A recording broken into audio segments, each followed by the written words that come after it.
Welcome back to the podcast, folks. In a second, we'll crack on with this week's guests. But first, a big thanks to this week's podcast sponsors, who are Ultimate Add-ons. Now, Ultimate Add-ons are the premium manufacturer of mobile phone and action camera mounting solutions for motorcycles, with a kit for any bike and a proven track record of creating products that keep your devices safe, secure, and easily accessible. The Ultimate Add-ons product range is ideal for any rider, from the commuter to the round-the-world adventurer. Why shell out on an expensive GPS system when you could use your smartphone, keeping it charged and within reach to take photos of your travels at the same time? Ultimate Add-ons waterproof, shockproof and dustproof tough cases are available for all flagship smartphone models and are designed by riders for riders. Find out why Ride Magazine gives Ultimate Add-ons their coveted Best Buy certification. Keep riding this winter with Ultimate Add-ons. It's all about the journey. I've been using their kit since around about 2017, 2018, and I've never had any issues with vibration affecting the camera. Loads of you ask me that. I use the Helix strap mount, which you'll find in their bicycle section, and it just allows me to connect the case to just about any bike out there. If you head to ultimateaddons.com, links down below, use the code TeapotOne with the number 10, TeapotOne10, you'll get 10% off their entire range, including Dango Design, which is the gripper mount one as well. Again, you'll get 10% off with the code TeapotOne10. So massive thanks to Ultimate Add-ons for their continued support. We are also sponsored by the Influencer Store. Now, if you've bought any of my merch over at TeapotOne.com, modelling one of the Live Your Life shirts here, then you'll know the quality of the Influencer Store products is right up there. That's why I've gone with them. They're better than a lot of the online printing type options that you get out there. I've used them in the past. The t-shirts only last a couple of washes and then they start shrinking or falling apart, or the print starts fading off. That's why I've gone with the Influencer Store, because their quality is right up there. They're UK based. You have any issues, drop them a line and they'll sort it for you. Got a little readout for them. The Influencer Store helps you build your brand, big or small, providing you with a solution and apparel. We help you to increase your fan base while supporting you with starting your own influencer clothing line with nothing more than just an idea or design, and there are no hidden costs. For more info, come check us out at theinfluencerstore.co.uk or drop us an email at online@influencerstore.co.uk for more information. A massive thank you to Roger and Charlotte for their continued support over at the Influencer Store. Folks, if you have a brand, a product, or a company and you'd like to sponsor the podcast, drop me a line, info@teapotone.com anytime. The podcast itself is going sky high at the moment. We are consistently top 5, if not top 3 motorcycle podcasts in the UK. The podcast itself gets around 10 to 15,000 downloads a month at the moment. Believe it or not, that puts Brew Time in the top 10% of all podcasts globally, not that far off the top 5%. Speaking of which, folks, if you're enjoying listening to the podcast, can I ask you to tell everyone you know about it, help spread the word, share it with your mates. And if you listen on Spotify or Apple Podcasts, you can leave a rating there, and that really does help boost it up with the respective algorithms and helps get it promoted elsewhere. It also helps it get moved up the charts a little bit. And all of you over in the clan over at patreon.com/TeapotOne, I literally could not be doing this without you. You keep a roof over my head. Thank you very much for all your support. Right, let's get back to the podcast. Right, folks, welcome back to Brew Time. This week, we're in the presence of a legend. If you've never heard of Dylan Wickrama before, where have you been? Dylan is, I hate to use the term, like a god is probably too big a word, Dylan, but in the overland circles, you are, you set yourself aside from anybody else. There's plenty of us who have ridden around the world, but you've done something which, to my knowledge, there's not a living, well, nobody else, dead or alive, that we know of has attempted or done what you have done. So can I throw the floor open to you just to introduce yourself? Tell us a little bit about yourself, and then we'll go. Yeah, I guess we'll be talking quite a lot in this session. I hope. Yes. So I guess, as we go on, you will get to hear, who I am, and I think you introduced me as Dylan Wickrama. You know what Wickrama means? No, I There is don't know. because I come from Sri Lanka. That's my Sri Lanka is my birth country, and although I live and call Switzerland my home at the moment. So in Sinhalese, that is my language. Wickrama means the adventure. So you were literally born into it. Yeah. It's not my fault. So I don't know anyone in my family who is adventurous. Okay. So I guess I had to come up with an idea. I thought I have to live up to that name. No. So No, actually, my full name, my surname, I had to shorten my Wickrama is not. It's only a part of my surname. Got you. My full surname is Samara Wickrama. So living in Switzerland with such name, not only Switzerland, I think in Europe, it's too many letters. It's a mouthful. Yeah. It's a mouthful. Exactly. So now I engage in a lot of public activities. I would work as a speaker, and I do talks here there. So the present the people find it difficult to pronounce that name. So I came up with the idea, let's make it easier for European folks. So I just halved it. So Samara means Samara Wickrama. It's together. It means the colorful adventure. Wow. So I just chop that colorful away. Just keep the adventure. It was certainly colorful what you did. Can you tell people? Basically, 2010, you set off to ride around the world. So what was the plan? Or was there a plan? Well, there was a plan. The plan was to ride around the world with my motorcycle. That was one of my childhood dreams.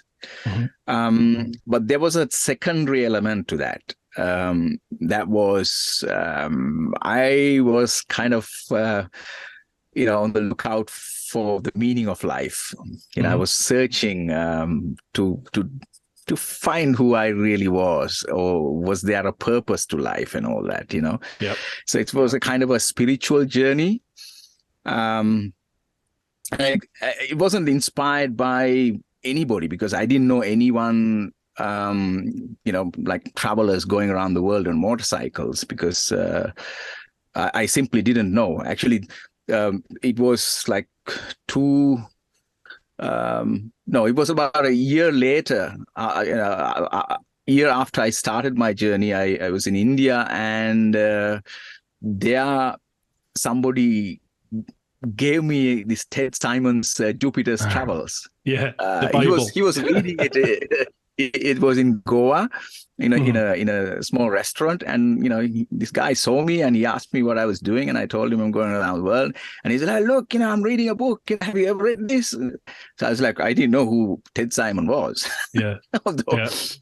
Yeah. So basically, it was a spiritual journey, and I wanted to just enjoy myself, seeing the world at the same time, to find out who I really was.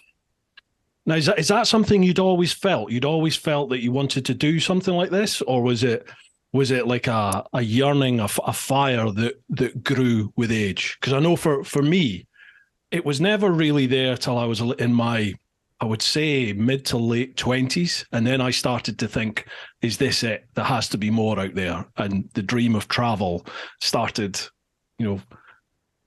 building in my head. And then motorbikes came on the scene, and I put the two together. What about for you? Actually, I wanted to travel around the world on a motorcycle. I think probably I must have been about 12. one of my neighbors had a small motorcycle. It was a 50cc CD Honda. So he gave me a lift, or he took me somewhere, and I really fell in love with motorcycling at the time. And I told myself, yeah, that's what I want to do. I want to go around the world with a motorcycle. But we dream, and we have these grand ideas when we are kids. But as we get older, we tend to forget them. I always say we just bury our dreams in order to, climb up the social ladder. The security, the future becomes much more important than living a happier life, doing what your heart wants to do. So no, I never really thought about traveling around the world in later life. My world tour I started when I was 40.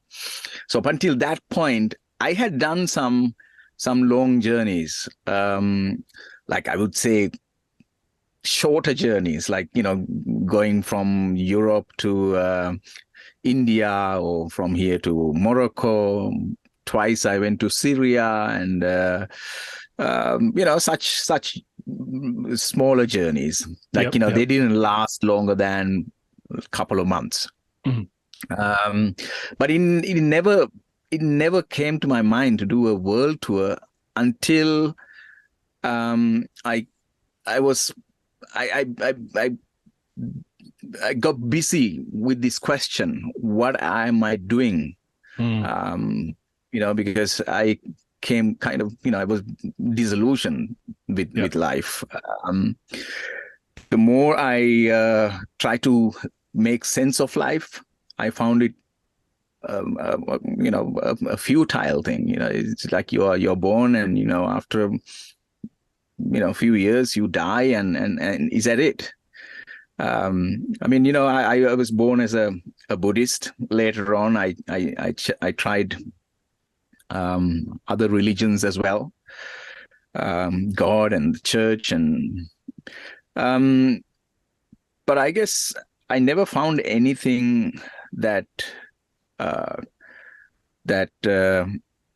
answered my question, or really satisfied my inner emptiness. Yeah. So so you could say that I went around the world looking for an answer. So that took a. I think, sorry to interrupt there, there's a little bit of a delay here. I think a lot of us sort of have a similar yearning, a similar question burning away. Like, it's almost like a midlife crisis, isn't it? Like, is this it? There must be more? What's the point? There has to be something else out there. And I'm going to ask you about the answer to that later on in this, for sure. Okay. So you set off, and is it right? Your whole journey took till 2013, and you did 2014. 2014. My apologies. You did, was it 80 countries over 130,000 miles, 200 odd thousand kilometers? Around 80 countries with on that tour. Yes. Now, I mean, just that trip in itself is epic. And I could chat to you for 2 or 3 hours just about that trip by itself.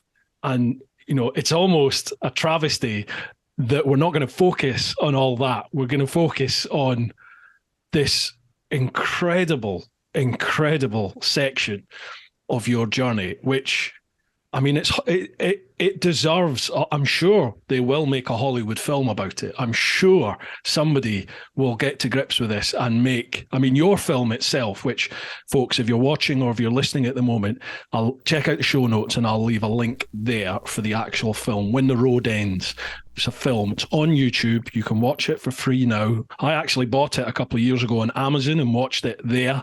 And you now have an edited version. It's pretty much the same one, I think, isn't it? That's on YouTube now. Folks, you have to watch this. It's absolutely incredible. As concise as I can possibly put it before we actually get into this. Most people, when they come to a section of road called the Darien Gap, which separates Central America and Southern America, it's about 100 miles of jungle, which is almost impenetrable. There's no road whatsoever. So most people, they either do what I did, chuck the bike on a plane, fly it over, or you find a boat somewhere, you put it on a boat. There's like sailing yachts almost that you can charter, and it's a 5 or 6 day barbecue party as they sail across the Caribbean. So it's a well-trodden route for overlanders. Now, Dylan chose not to do that. Dylan, can you tell people what you elected to do? Actually, I was always under the impression that that you could ride from basically from Alaska all the way down to Patagonia in Argentina. Right. Uh-huh. Because that road, the Pan American Highway, it's supposed to be the longest motorable road in the world. I think it's even in the Guinness Book of World Records. Mm-hmm.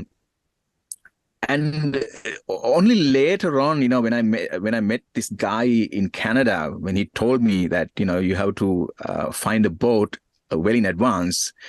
To take my bike across the Caribbean Sea towards Colombia, I didn't believe him because I said, no, you're kidding me, because because I know that there is a road which is the longest motorable road in the world, which is Panamericana. And he said no, because he had done that journey a couple of years earlier. So he knew what he was talking about. And I couldn't believe it, First of all, how could anyone lie like that?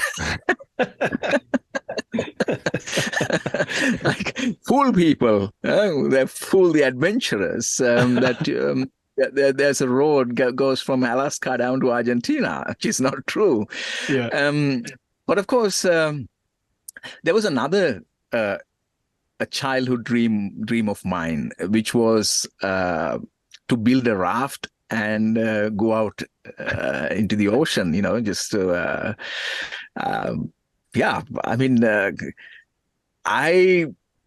I was on that journey. I had already fulfilled my dream of traveling the world on a motorcycle, but then all of a sudden I was presented with this new adventure on a platter. Hey, with an opportunity to take the other adventure off. Exactly. So I know it was a wild dream, and I kind of felt that I needed to. If there was a ferry service, I would have certainly taken that. There's no question about it. Would you? Because would you have done that? Oh yeah. I did that quite a lot in Indonesia, for instance. I rode all the way from all through all the Indonesian islands until Dili in East Timor. Before I went to Australia. Yeah. So that it wasn't something that occurred to me when I heard the story behind the Darien Gap, that there is this problem, this jungle, and there are no ferries. So basically, I was told that you have to go and look for a boat, which is it's not an easy thing to do. First of all, you have to go to this criminal city called Cologne, which can be pretty dangerous, and you might have to spend a few weeks there. If you're unlucky. That's the story I heard. So I thought, wow, there's this new opportunity to do an adventure. I could just legitimize my my craziness. And boy, was it crazy, because you effectively, you built yourself a raft out of some oil drums, some metal and some bamboo. And then you turned your bike, the best bike in the world, by the way, the BMW GS, you turned that into an outboard engine. Yeah. And then set sail across the Pacific. That's right. That's what I did. I thought, it was As you do. an easy thing to do. I mean, it wasn't I was not trying to cut costs or anything like that. I mean, building your own raft and going to Colombia was cheaper than, finding a boat. No, it wasn't. It wasn't that aspect at all. It was more the adventure spirit. I think. I think we. People who watch my movie, or I think a lot of people find it, just like what you said. You thought it's a fantastic story, fantastic film, but now and then you find a person or two, they just shake their head and they'd say, you are an idiot.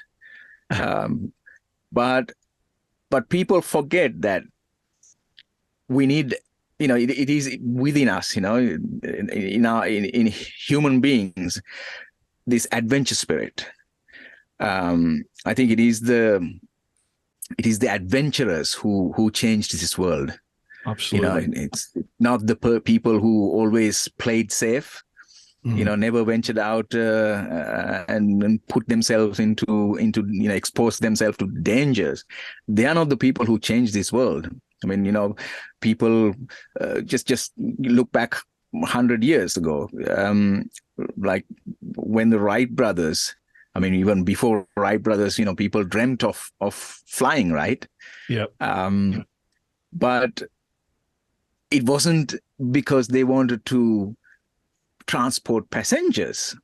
They just saw these birds flying around, and they thought, "Wow, how wonderful is it to fly and get that feeling."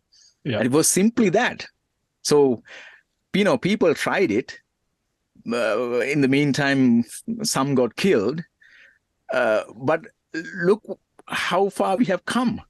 We have even, reached the moon, Mars, and we are even, going beyond. So it is the adventurous. So I think, those people, those folks who want to see the negative side of adventure, I can only say that, no, we need adventurers, and I think we need to keep that spirit going. Absolutely. Maybe, yeah. There's a beautiful quote by you at the start of your film. It comes up on the screen, and it says, "Those who attempt the impossible often see wonders." That really struck a chord with me. I love that quote. Is that something? Did you think of that yourself, or have you seen that elsewhere? Because it's beautiful. No, that's what I found. Because on that journey, I saw miracles. I saw wonders. Why did I see wonders? Because I did something unthinkable, something people wouldn't dare doing.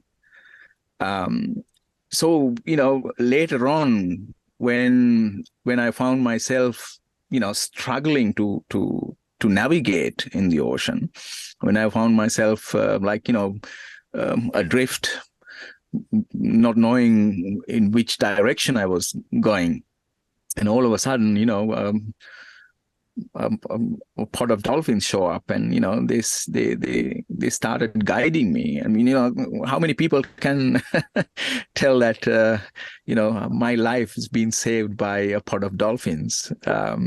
Folks, and, you need to watch this. Sorry to interrupt, Dylan, but you need to watch this film, because there are so many sub-stories within even this one story of your epic journey across the Pacific.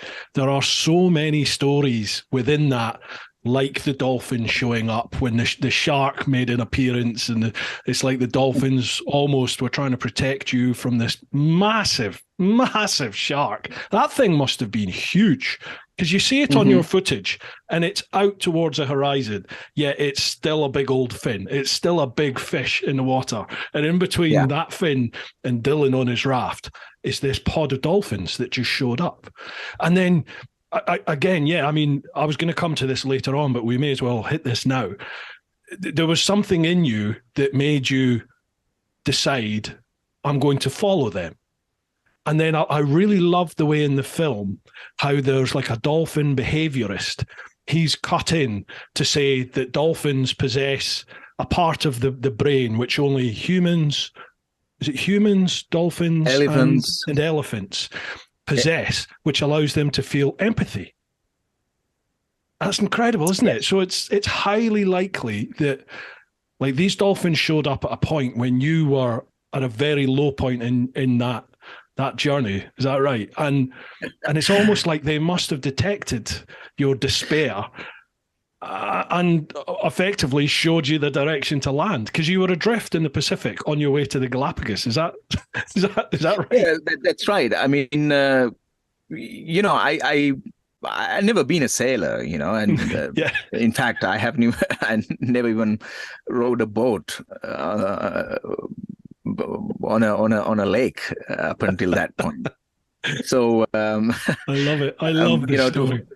To find yourself, the biggest ocean on the planet with 10 oil drums and a motorcycle which wasn't working properly, which broke down on day 6, didn't it? Yeah. Yeah. I mean, you just said there are lots of stories in this one story. Unbelievable, yeah. But Bruce, I never dreamt of making a film. I never thought of, like, even though I had a camera, like I before I started my journey, I bought a camcorder for $150. Yeah. And I didn't know how to. I wasn't a cameraman. I just filmed here a little bit, there a little bit, and like probably when I reached Africa, I stopped filming altogether. I just didn't make any footage. And then I was thinking about buying a GoPro. I think the GoPro Hero 2 had come out the time. And I was like, whenever I saw that thing at a window, in a camera shop or wherever, I was like, oh, I'd love to have that, but decided against it every time because it was a lot of money. And I thought, I'd rather spend that money traveling around the world than buy a camera, and at the end of the journey you don't know what you're going to do with that footage, right? Because I thought the best I could do is to show my family that, or friends, but even that. So 2.5 years later, when I was in Canada,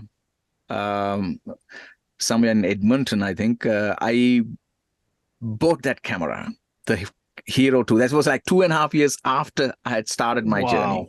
Right? Wow. So I was so lucky that I had that camera while doing that raft journey. Otherwise, I would not have been able to capture any of those moments. So that's all filmed on the GoPro? Not everything, half with that $150 worth of Wow. camcorder and the GoPro. GoPro, I mean, you can't compare the GoPros nowadays and the GoPros in 2012 or 2000. Yeah, it was 2012. Because, they have made. These are the ones I had. My journey was 2012 to 2014. That's a Hero 1. Right. That's the Hero 2. And that's the 3 Plus. I got that in Australia because I was sick and tired of these breaking all the time. They never worked. So I'm amazed yours actually worked. And wow, it's incredible. Yeah, well, you got 3 of them. Yeah. I've got a lot of GoPros now. Yeah, it's my livelihood, so I have lots of GoPros now. Yeah, so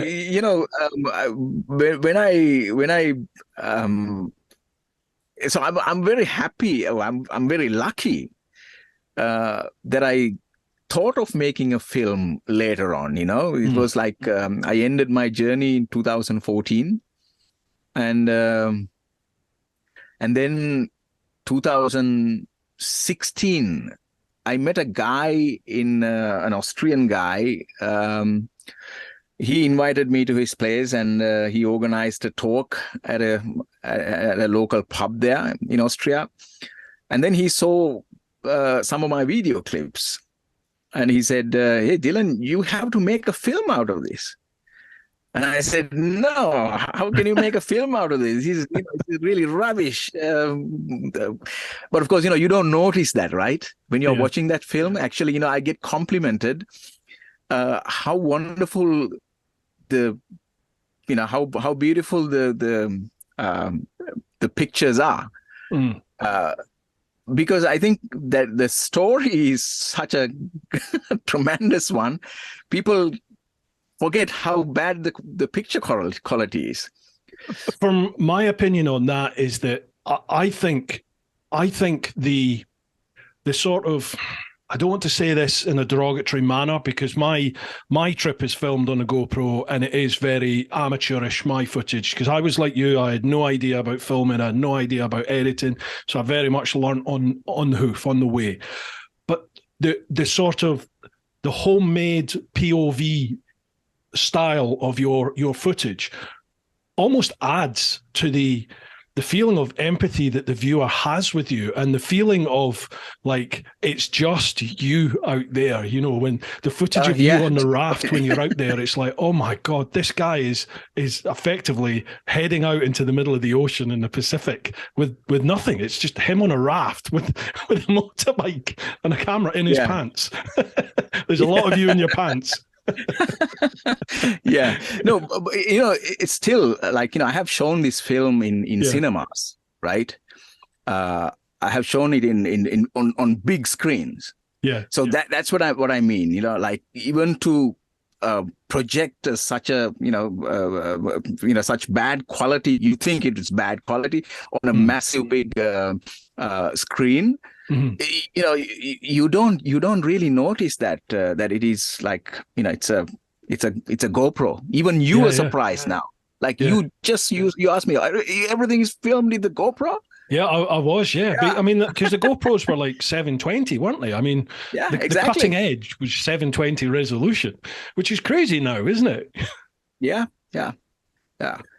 Wow. So, I feel like we've missed out so much here. I mean, there was so much in the build-up to you even setting sail, because you met was he a Frenchman called Jacques, the guy at the sort of port in Panama, who effectively helped you, and a crew of people helped you build the yacht.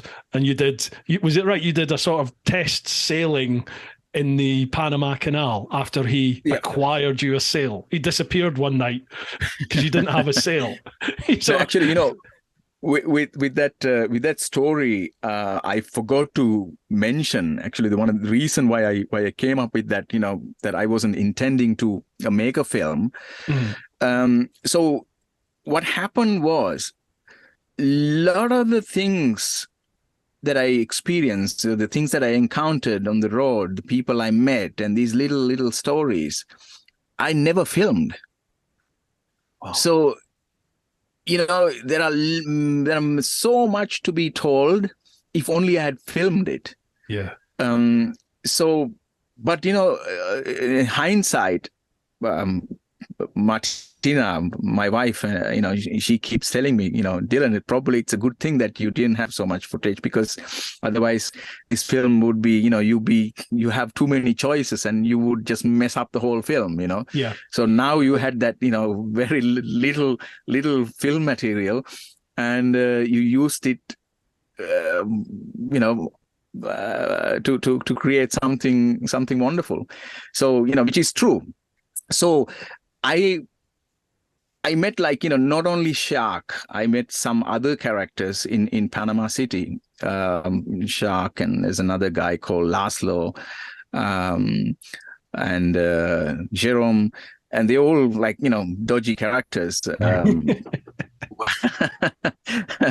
who helped me in any case, even with a sail, which was, I will not spoil those who want to watch the film, Yeah, I think, don't ask where it came from. Yeah, exactly. I loved how he said, I look at it. What's he say? He said, this is Jack. He said, I look at it like a Robin Hood thing. And it was left at that. Yeah. And he also said, that's what you call, it's also recycling, no? His way of recycling thing. Yeah, true. Yeah, I loved it. So you set sail then from Panama, and 6 days, you were very much, what astounded me was that you had I remember you saying you had no maps or anything like that, and you had a compass on the raft, and you were using a very, very early version of a GPS device. So this isn't like what we know now, is it? 62, I think, called Map 62 or something. So it's an older version of that, what you could buy in 2000. When did I buy it? I think 2009 or something. Yeah. And that I didn't even have maps installed in that GPS. So I had that, what they call the base map. Uh-huh. So literally, as I was going around the world, what I did was I just, when I was, wherever you're heading, I went to Google and got the coordinates. I put the coordinates into my GPS, and it just showed me with an arrow this direction. Follow that arrow. Yeah, exactly.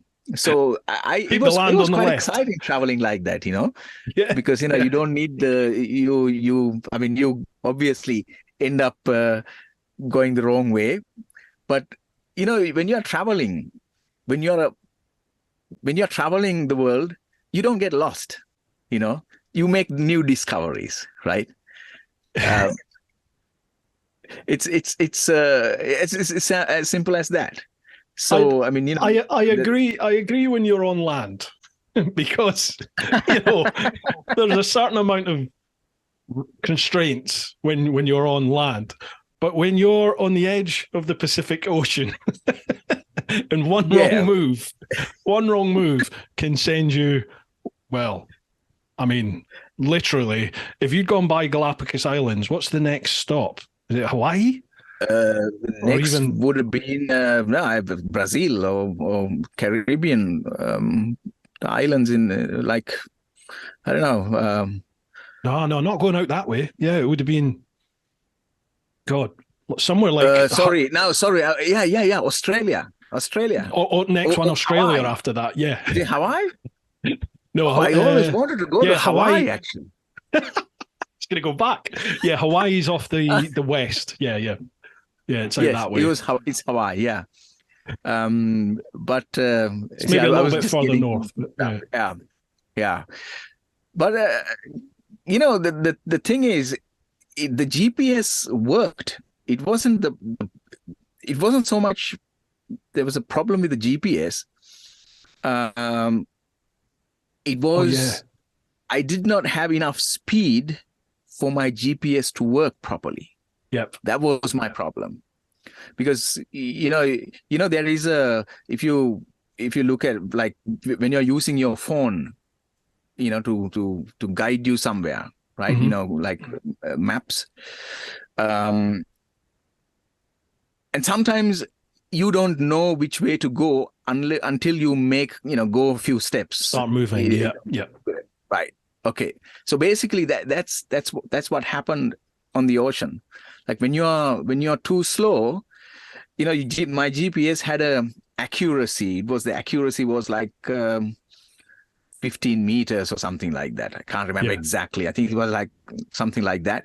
So if you're not moving fast enough, it can't detect where exactly you are, your position.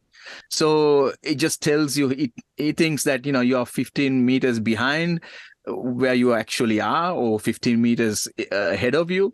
So, or left or right. So it just kind of like tricks you and tells, with an arrow, it just shows you, no, you have to go that way and that way. No, it's not that way, this way. So I was like kind of, getting confused all the time, and ended up going in circles.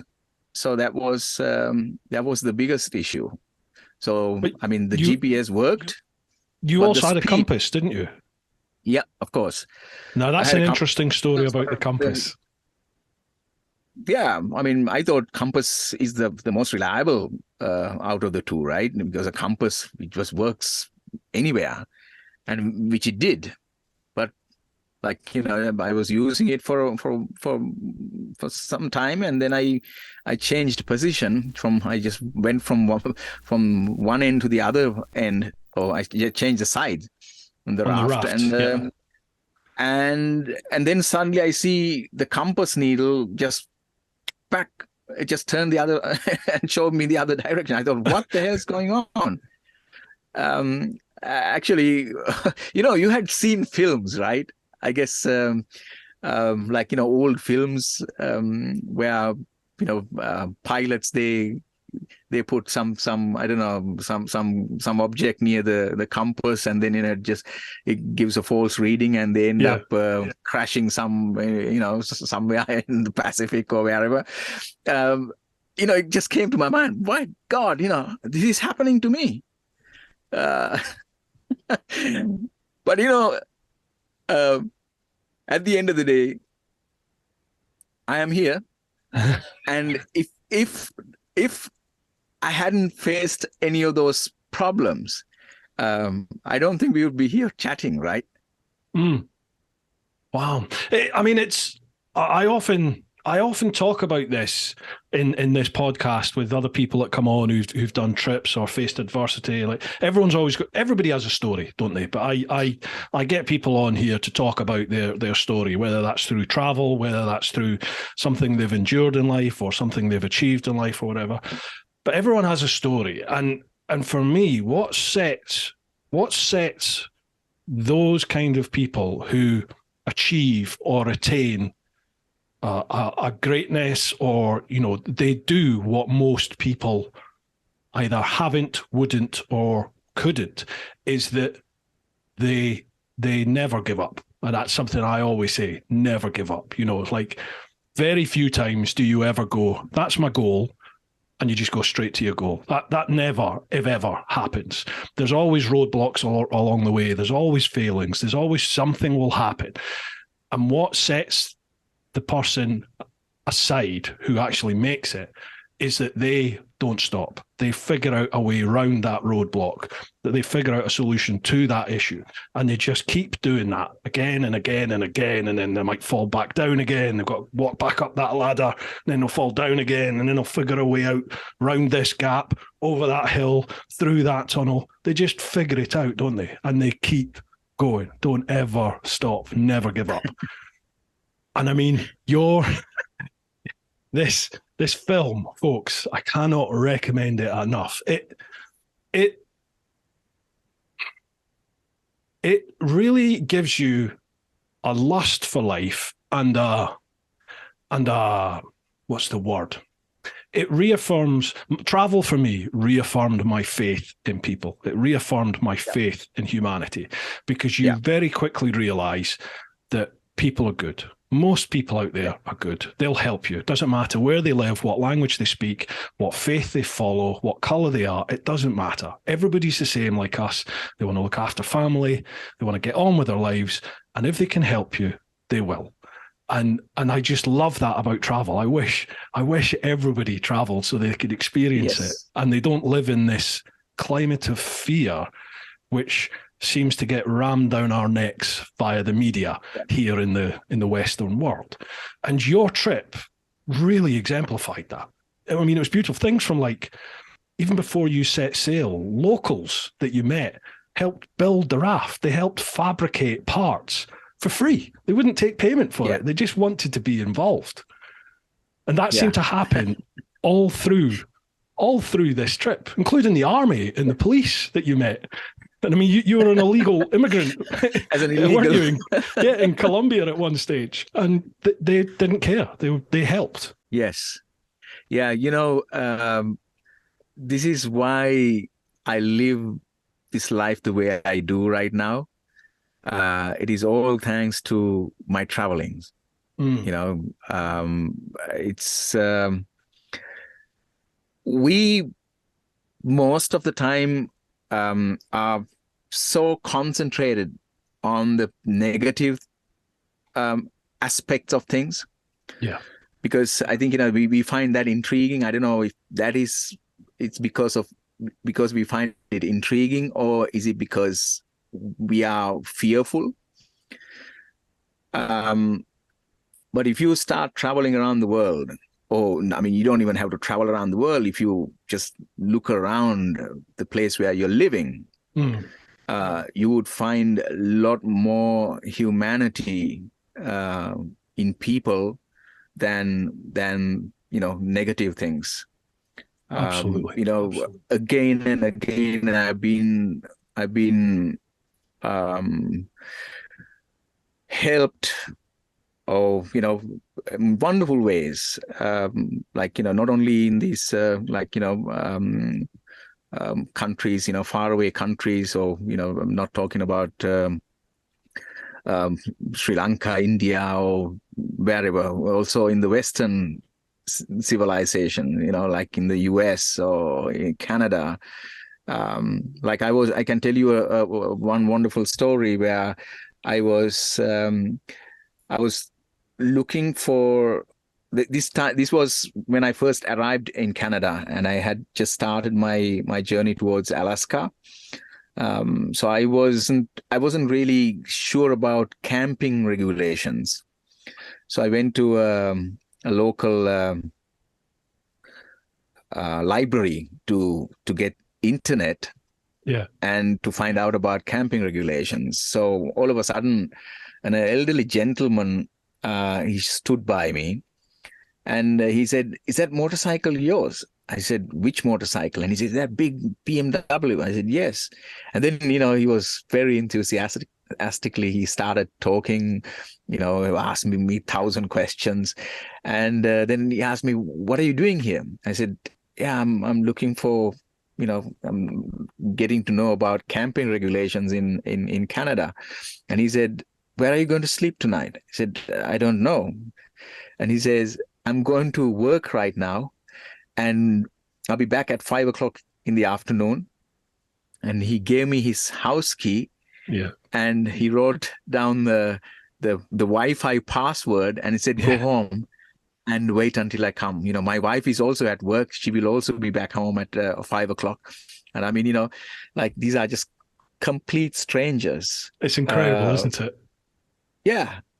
I mean, when you're living in your own little village or town or wherever, and if you happen to meet someone, would you trust a person? No, you wouldn't, would you? You just wouldn't. But I believe you 100%. I had the same thing happen to me in Costa Rica. An American guy met me at a petrol station and asked the same thing. He saw my motorcycle, asked where I was sleeping, and he wouldn't take no for an answer. And he was like, "Look, here's my directions to where my house is," and it was literally up a dirt track on top of a mountain. And he was like, "Just it's open. Just help yourself. Make yourself at home. Help yourself to the fridge. I've got to go into the city, but I'll be back about 5-6 o'clock." And I ended up staying there. partying with this guy and his friends for like 3 days in Costa Rica. It was incredible. But it's all stuff like this, isn't it? When you're on an adventure like that, when you're traveling, you probably wouldn't do that in your normal life. Certainly before traveling, some random says, "Come back to my place." What's going on here? But when you're traveling, you do, and that's when the adventures all start. Yeah, exactly. Yeah, I have plenty of such stories. How people have helped you. I remember the first time when I discovered Google Translate. That was 2012. Yeah. I was looking for an internet cafe, and I came to this big shopping mall. It was in Mexico, right?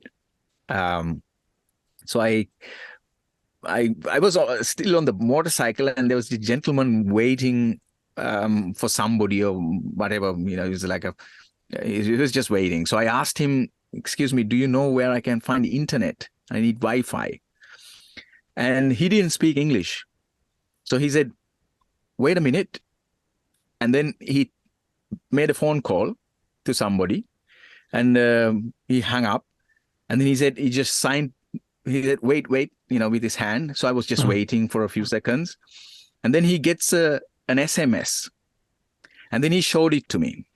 So the SMS read, "I will take you to internet, follow me." Wow. Right? So he just got into his car, and he drove a couple of kilometers, and we came to this Pizza Domino place, right? Yeah. Pizzeria. And he happened to be the manager of that place, right? Yep. So he said, "Sit down," and he gave me the password, and and then he brought his laptop, and we started. He said, "Let's talk." And I said, "How?" And then he opened up Google Translate, and we chatted, I think, probably a couple of hours long. And he gave me a pizza for free, and it was, really wonderful. But at the end of the day, he asked me, "Where are you going to sleep?" I said, "I don't know. I have to find a place to pitch my tent." And he said, "No, I will take you to a hotel." I mean, this guy, he lived quite close by, but I think, his house was too small or whatever. And he said he wants to get me a room, a hotel room. I said, "No, I don't want a hotel room." He said, "No, I will take no for an answer. I will not take no for an answer," he said. So he took me to a hotel room, and he paid for it. And, it's incredible. I mean, this is just a one of many, many, many stories. So, absolutely. I came to realize that nowadays, we are so polarized, politically, whatever, everybody has an opinion, but they are nothing but opinions. But once you meet the real people out there, doesn't matter whether they are conservatives or Democrats or, whoever. I have met people from both sides, even criminals, even, people who are working for armed forces, police. You would think, when you think about Colombia, especially a place like Colombia, how corrupt the police is, or Panama. I was on an illegal journey, right? I think, the Panamanian authorities, they did not want to let me go. So I basically, did a runner. Ran away in the night with my raft. So even when, once I had some encounters with the police, they knew that I was up to no. I mean, I was on an illegal journey, and they didn't try to make my life a difficult one. It was so amazing. Once when my motorcycle was broken down, and I came to San Miguel, this fishing village on this island. Police, they literally fed me from the morning till the evening, and they just helped me wherever they could. So it was incredible, and you saw nothing about corruption. I'm not saying that it doesn't exist, but I learned so much about people and psychology, and how people react to you when you give them the impression that you're blindly accepting them. You blindly trust them. Yes. Yes. The people look at you. They feel that. They feel this guy is no threat. This guy doesn't have any hidden agendas. He's just a normal, ordinary guy. So I have never been robbed. I have never been stolen.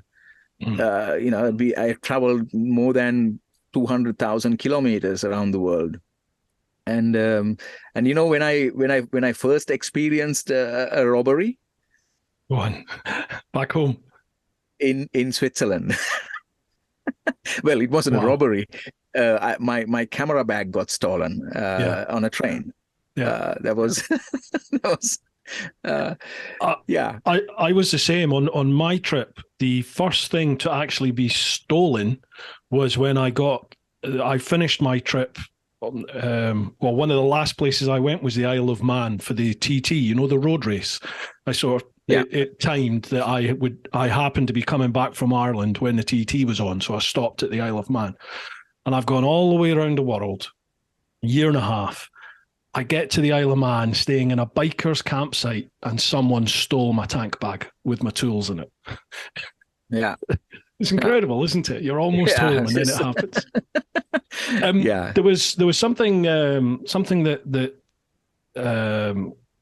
I remember seeing in the film about San Miguel. Is when you met the old chap called was it Alberto? Yes, Alberto. Alberto, yes. 72-year-old, and you said something really quite profound. You said there's always someone worse off than you, because you felt like you were at your lowest almost at that point. Yeah. And then you met him. Yeah.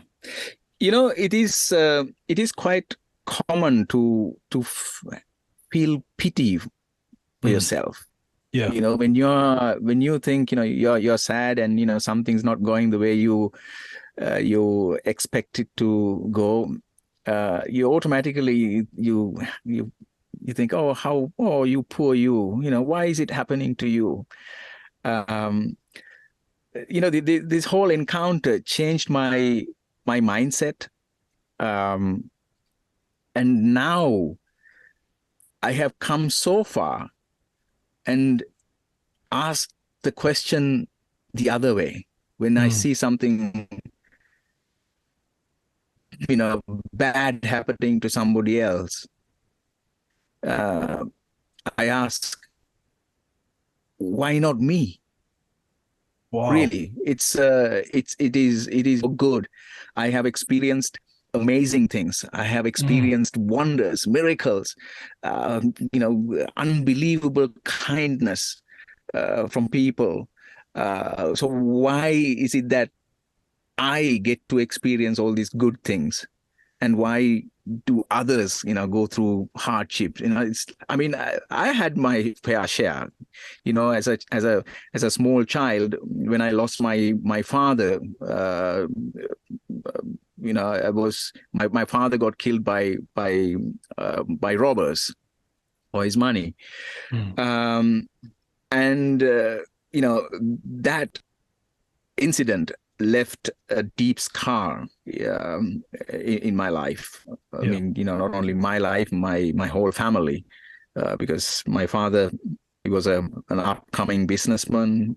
We were quite well off when he was alive.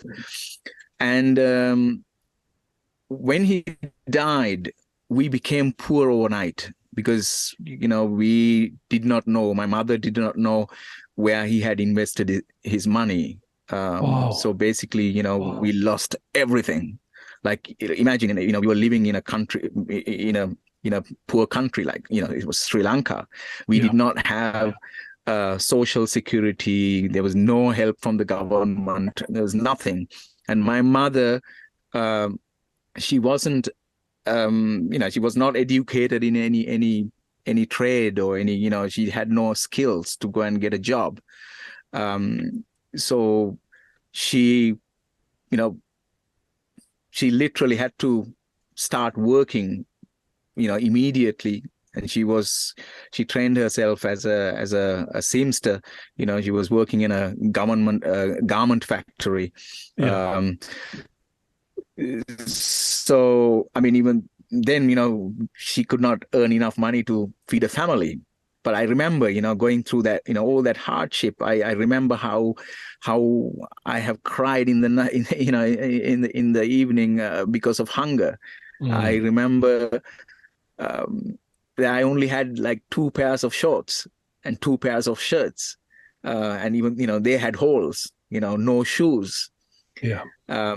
So yeah, like you grew up from that environment, and then you find yourself having a great life in Europe.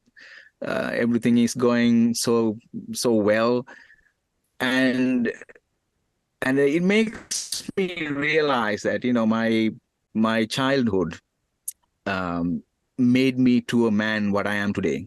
I mean, to take risks and basically push your luck.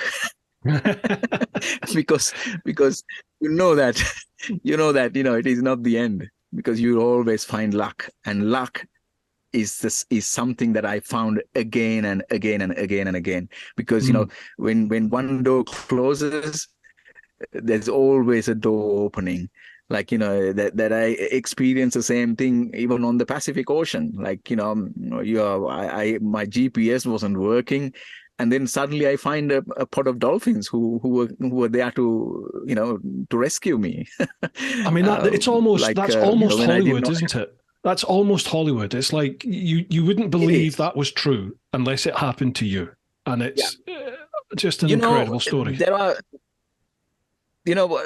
Bruce, when we wrote the book, we were very careful when we wrote, when the road ends. That's what we did. After I coming back to Switzerland, I met Martina in India, and when I got back to Switzerland at the end of my journey, we started living together, and then we started writing this book. And we were very careful not to tell too many stories and not to tell the way it happened, because it seemed so unreal. Wow. And we thought people are not going to believe it. People are not going to believe it. That's incredible. So we even took some stories out. No, it's too much. Nobody will believe if you tell all these stories. Wow. Yeah. So that's why I'm doing talks here and there, and so that I can tell these untold stories now and then. And we will chat about the talks in a second, but I don't know if you've seen this podcast before, but the way I do it is I post up on my socials to say who the next guest on the podcast is going to be, and people then have the opportunity to leave some questions for us to chat over. Now, we've chatted for just over an hour already about your incredible journey. Are you okay for us to go through some of these questions? I'll try and be as quick as we can on this, because I don't want to keep you all night. Sure. Is that okay? Yeah, right. No problem. Lovely. Okay. I mean, I have still loads of questions, and there's loads of things I want to chat about, but I've read through some of these questions, and people bring up similar points or topics of discussion. So we'll go through them now. Right. First off, we'll head to the clan, which is over at patreon.com/TeapotOne. First one, Lee Vigor. Hi, both. Hope you're all well. What was the best and the worst moment of your epic trip? Is it possible, Dylan, to pinpoint a best and a worst moment? You know, there are so many best moments. So I guess he was referring to the raft journey, right? I would say, yeah, let's keep it on the raft. Yeah. So um, one of the pictures that I have so vividly, when I think back, it's already like 10 years ago now. How wonderful the ocean is in the night. Wow. Have you ever seen that film, The Life of Pi? Yes. Yes. Right. Okay. In that film, The Life of Pi, you see the ocean lights up in the night. Mm. When like you see fish, and it's so magical. It was exactly that. Wow. Um, Really? Really, yes. I mean, in that film, it's a bit exaggerated. It's a Yeah. bit polished up, and Hollywood. Yeah. Yeah. yeah, Hollywood. But when I swam sometimes in the night. You jump into the water, and your body becomes kind of like it takes a greenish, like a neon light. Oh, the phosphorus with the algae. Yeah, Yeah. exactly. There was so much plankton in that water. There was, some I don't know, what is that, what kind of a chemical reaction that caused it You're to right. light up like that. And sometimes, when you bang the on the oil drums, so this fish gets scared, and they Right. just literally you see like a firework underwater. Wow. When they swim away, you see like a firework. It's so beautiful. It's incredible. Um, you know, these sort of things you you would never experience. If I hadn't, done that adventure on the raft, I don't think I would have ever seen it. Um, so that was one of the good things, or positive things. And the negatives, I have to think very hard. I can't remember. I mean, like, my motorcycle was breaking down, the raft was breaking down oh yeah, okay. The worst thing was lack of sleep. I couldn't sleep a lot. I mean, I had to wake up probably every hour. I had a cell phone. I put the timer, or I put the alarm clock on Mhm. every 2 hours. So 1 hour, it depends on, the situation. So I was like constantly on the lookout for other boats and ships and, rocks, and, that I might not collide with anything, and go under. So yeah, that was one of the hardest things. But, looking back, as I said, I really have to think hard to find like negatives, pros, and I can only think of pros, no cons. I mean, did you not at any point feel total despair? Did you not at any point feel like I'm doomed? This is Um, all. This is all yes, when you're done. going through a storm, yes. I mean, Mm. even when I knew that I was lost, when I knew that, there was no way I could find back land. I wasn't that scared, actually. I was like, Wow. I was concerned, because I knew that, this current was dragging me in the wrong direction. Uh, but I knew that as long as, I don't capsize, or, something bad happened to the raft, let's say, a couple of drums get hit by a rock or something, and they start taking water in, and, I would go down. And as long as that doesn't happen, I knew everything is going to be fine, because I also had enough food for like a month or more. So the only concern was when the when the storm came. I mean, I went through two storms. In the film, you only see one storm because I don't have the footage, and you can't tell everything that happened on the raft. So that was pretty bad, when you see these massive big waves hitting your raft, and in the night you don't even know from which side the waves are coming. At that time, I thought, I'm going to die, and not because I would capsize, because I soon realized my raft was pretty sturdy, and it would stay afloat. But the biggest threat was the lightnings. It was lightning strikes. It was taking place like every few seconds, like right around you. And I was really, really, really scared that I would get hit by lightning. At that moment, I had a what you call a swim vest. And I was wearing a life jacket. Sorry, I had a life jacket, and I was wearing that. And then you realize, oh shit! Now I have a life jacket, but what happens if I get hit by lightning? I'm going to, and I mean, it would be okay to die very quickly. I think probably if I get hit by a lightning, the chances of you not recover would be, big. Yeah. But what happens if you survive the right lightning strike, and you're like, half burned, and you are still alive? Oh. So I was like, okay, what I want to do now is, if I get I better take my jacket off, my life jacket off, so that, in case of a lightning strike, I would die very quickly. You just fall in the water, wow. Yeah. What a decision. What a choice to make. Yes, it was pretty tough. I mean, but that was the choice I made. I took the life jacket off and decided that I would hold on to Bruce.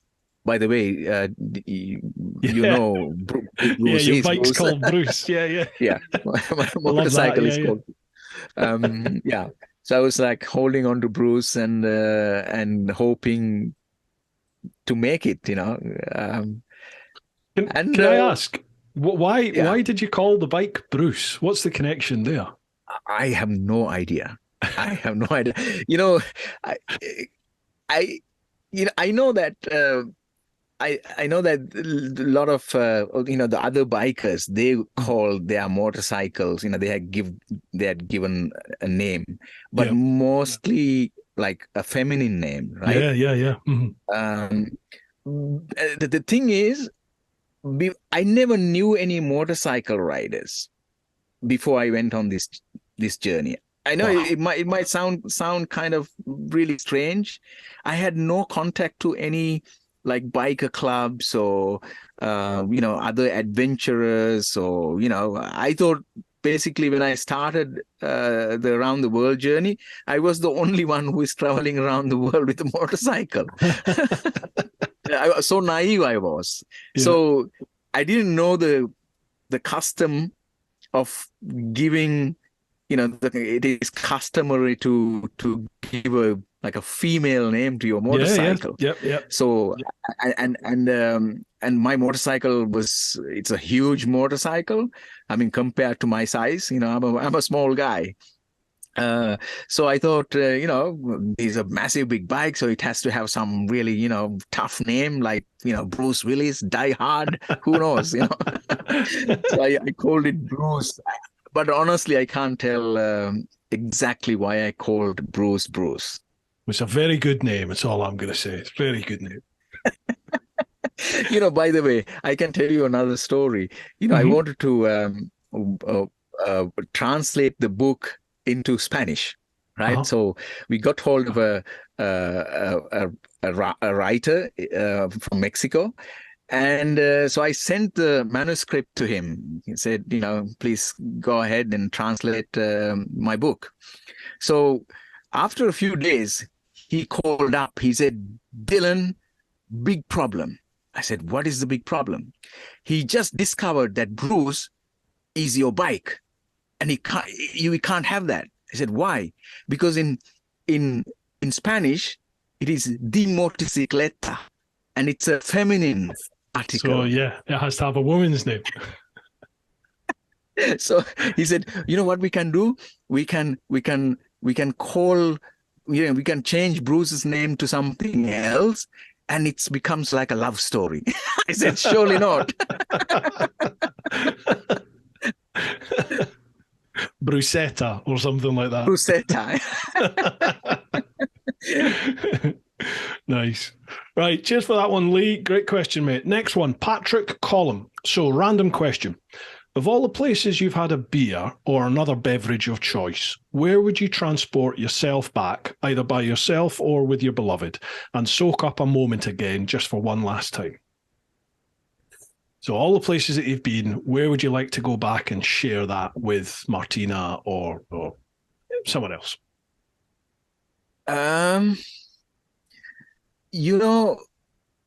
This world is, how beautiful this world is? Yeah. It's, I have spent so many beautiful moments in many places. So it's very difficult to pinpoint a place, say, that was the best time or that was the best place. So it is really, really difficult. I met Martina in India while I was on that around the world tour, and then she came and visited me in a few places. I think it was 5 times she came around the world. She started chasing me around the world. and we did have a good time in each place. Once she was in Thailand and Australia, California, Costa Rica, Argentina, but I can't think of one single place. Okay, I can tell you. Yeah, a wonderful time. Costa Rica, I would say, because we spent some days on a empty beach in Costa Rica. But what I'm saying is, I'm not saying that the Costa Rica is the most wonderful place that I have seen. I have been to many, many, many beautiful places. Yeah. So it's too many. But with Martina, that was kind of special. Yeah, I have an overriding memory of the desert at night, and I remember being in the Atacama Desert. I think I just crossed into Peru, Chile. Yeah. I was in Chile, definitely. I might have just be heading to Peru, but I was at the top of a mountain at night, and I remember I had to stop and fill up some fuel on my bike out of jerry can. And there were just no lights anywhere. There was just, there's no light pollution at all. And I remember looking up at the sky, and it was like a painting. When it's a beautiful, clear sky, and you could see the Milky Way. And I was just like, I have never seen so many stars in my life. It was incredible. But I had no power left in my phone. The cameras were all out of battery, so I had no way of documenting it. And I just remember looking up and just thinking, that is phenomenal. I mean, did you see stuff like that when you were out in the ocean? Yeah, absolutely. Wow. I mean, Atacama Desert is a great place to see such wonderful, starry sky, to see the Milky Way and all that. Yeah.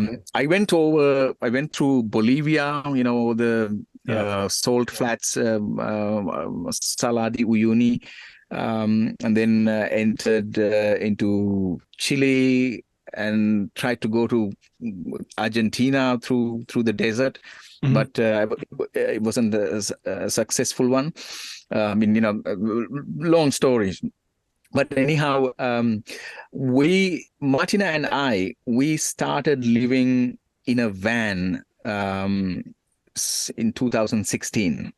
Because we were traveling around so much to promote our book, mainly in the continental Europe, in the German-speaking parts.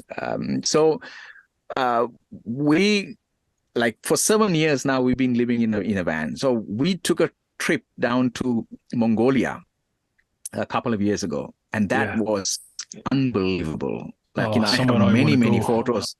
I have many such photos where I have taken of the Milky Way and this starry skies.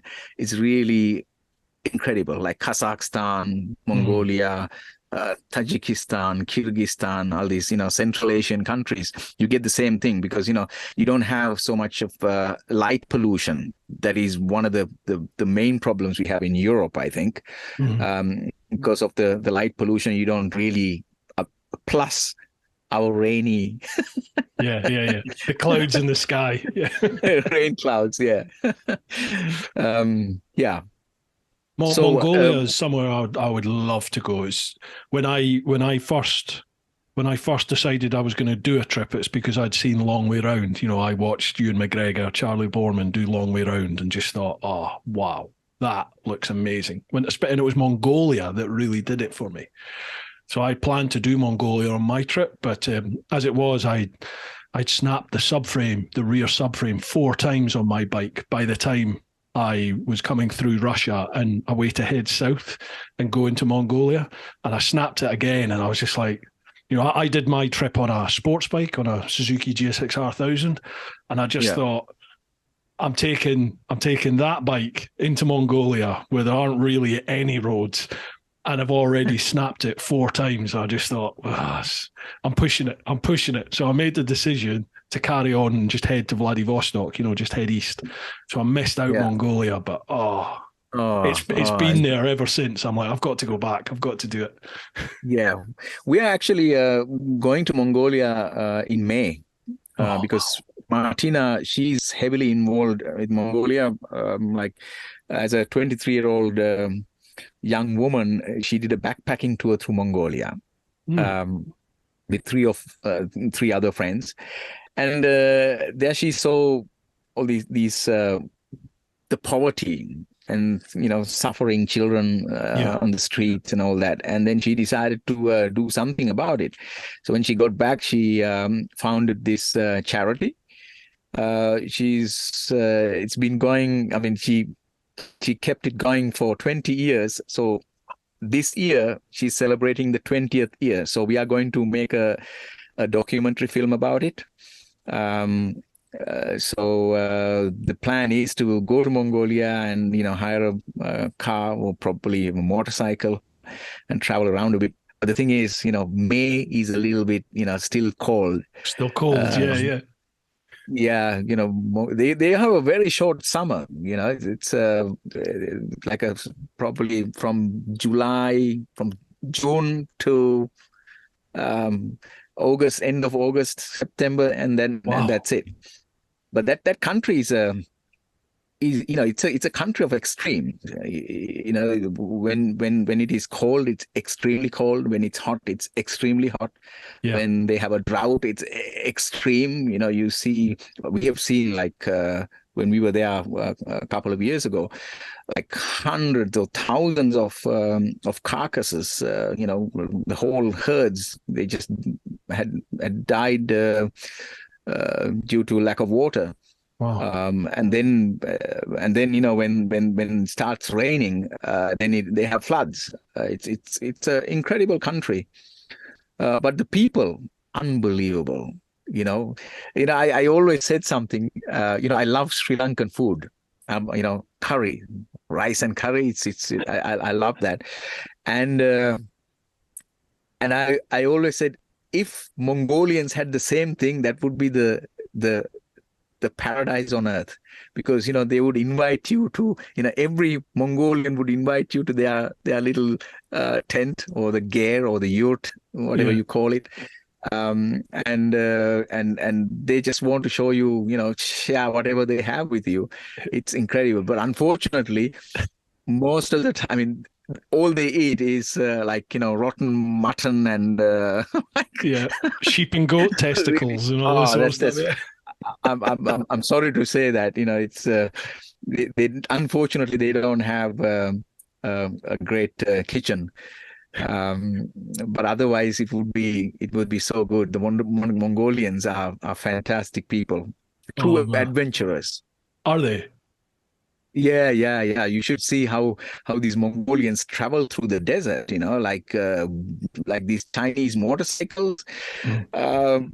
They don't. I mean, once we saw this motorcycle, the broken down motorcycle in the desert. So I stopped and wanted to help him, and then I discovered the handlebar, the main bolt that holds the whole thing, together. I mean, he had lost his front forks, both had come off. So I saw this, this big bolt is missing, and I said, look, we better, I can help you to, you drive back along the same route you came, and we look for this bolt. And he says it doesn't bring anything because he had lost it a month ago. So And you've been riding it all that time. yeah. So I mean, still in the end, we tied it together with ropes and somehow managed to mend it so that he could continue to the next village that was probably 50 kilometers further up the road. It's incredible, but they we'd like to call ourselves adventurous, right? Yeah. But you ought to see what the Mongolians do, the way they travel, and how they take things, security. They never heard the word security or to be saved. So, it's just unbelievable. But It's they're needs wonderful, must, though, isn't wonderful it? Yeah. people. Yeah. You find that, don't you, though, in countries where, to our eyes, people have very little, if anything, they are incredibly resourceful, aren't they? Because they can't just take it. They can't just take it down the local dealership and attach it to a computer and figure out what's going wrong. They just fix stuff. They just fix it, don't they? Exactly. So this is also one of my shall I say, great attributes that I have. I grew up in Sri Lanka. We do exactly the same. When something is broken down, we try to repair it. And I have kept that actually. I'm a trained car mechanic and good at engineering. So when I see things, I do it like I did my my training in Switzerland. So you got a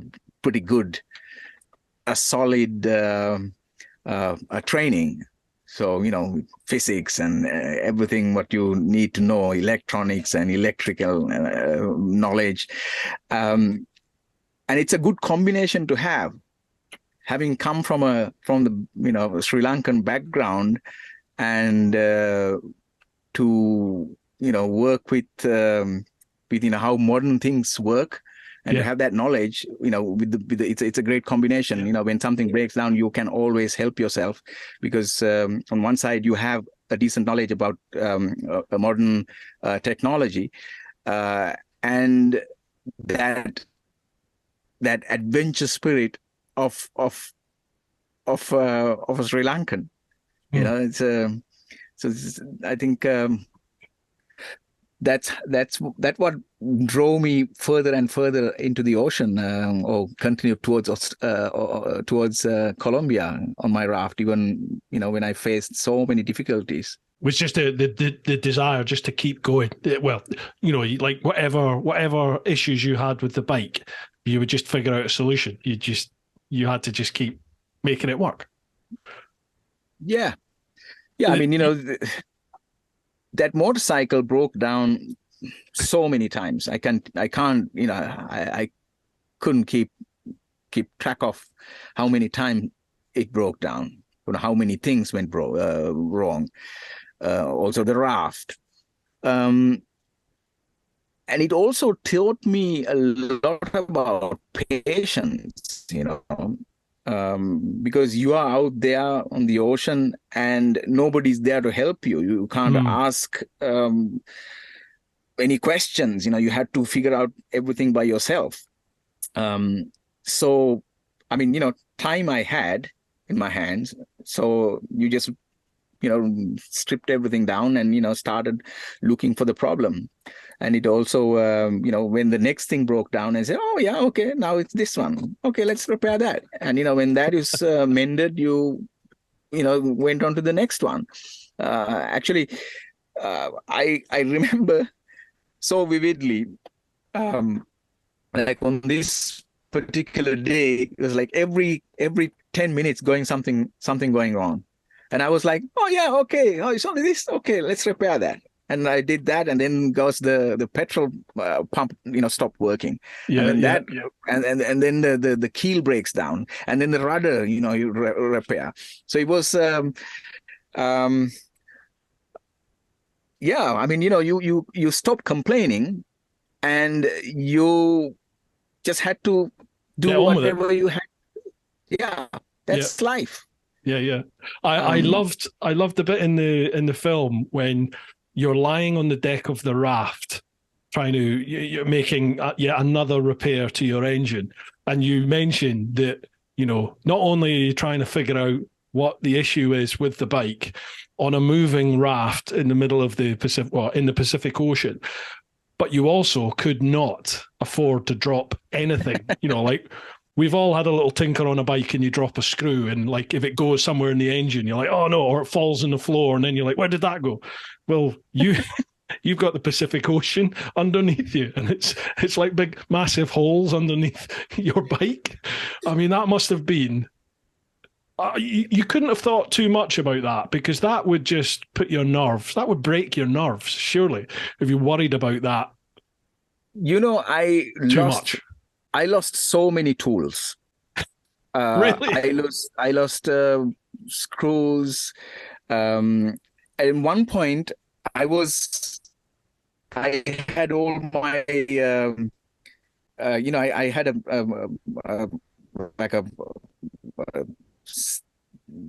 some string twine with me. Mm-hmm. So I cut pieces of it and bound, tied all the tools onto that. Like, I had every tool could get a string, and I fixed it onto my underpants so that I wouldn't lose it.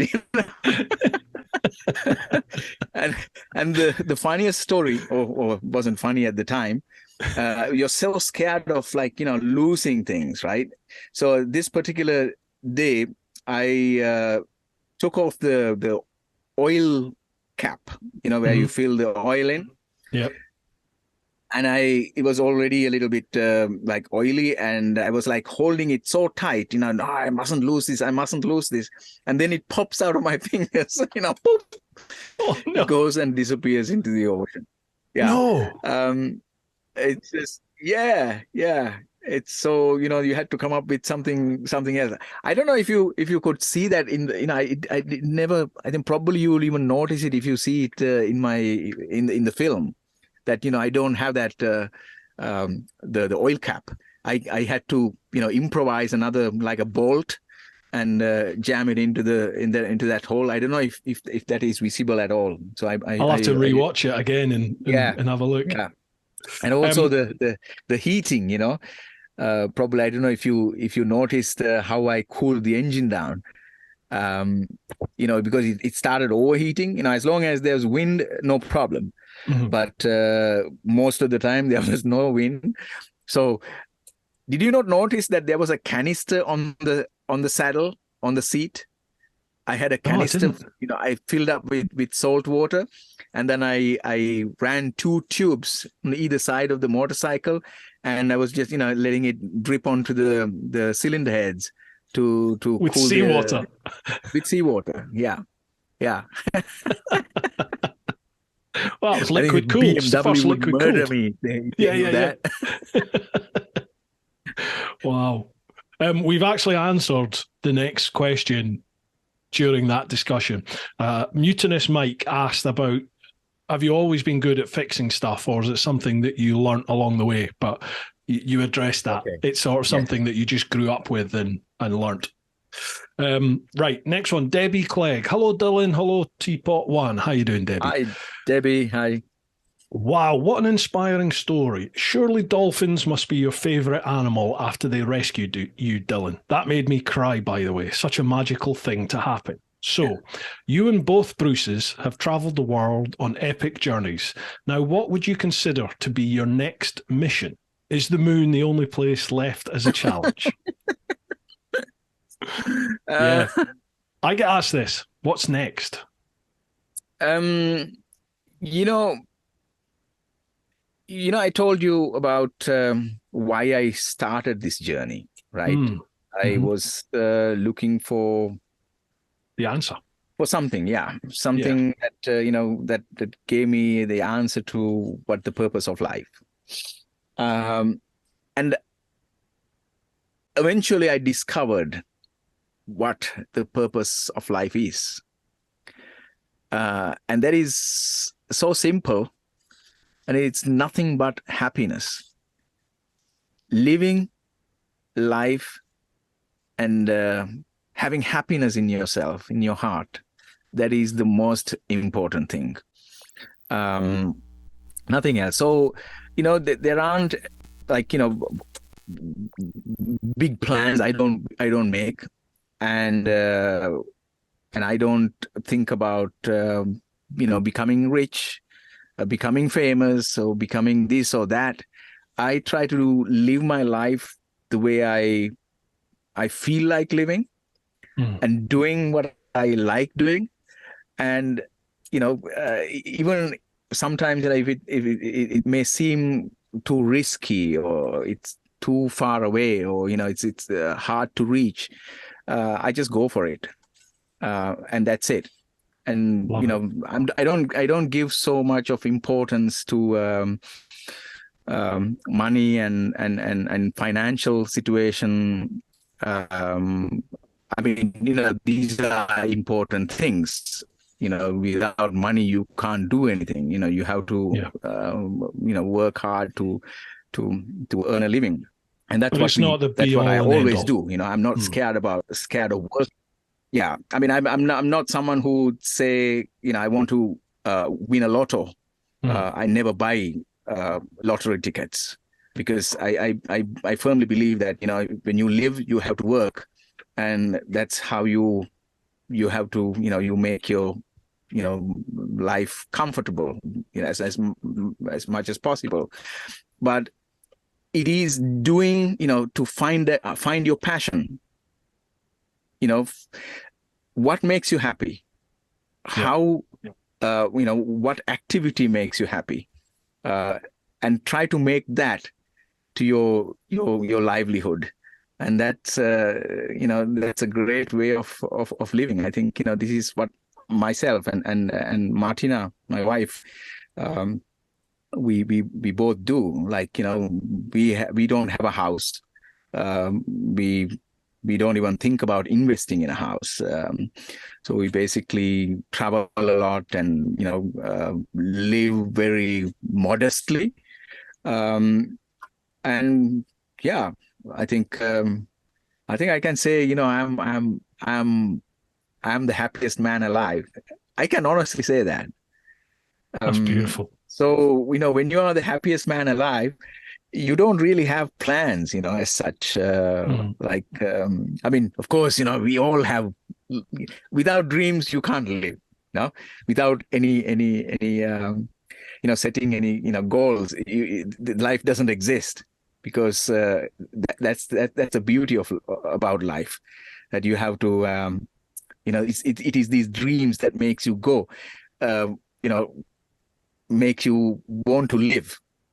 So we do have dreams, like being happy. We like to travel, we like to do little bits and pieces, but I don't have that one magic dream. I want to achieve this, or go to the moon or Mars.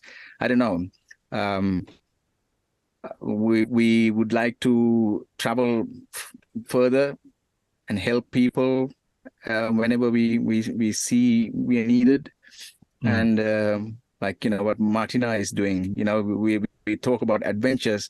I like to see myself as an adventurer, but we forget that the true adventurers in this world are people like my wife Martina, who do like, these unseen work, unappreciated, not appreciated, not applauded for 20 years, where she's been helping 200 kids every day for the past 20 years. And then you get an email, like last year, one day she received an email and she started crying, and I was like, what the hell's going on? And then she couldn't answer me because she was so shaken, or she was so emotional.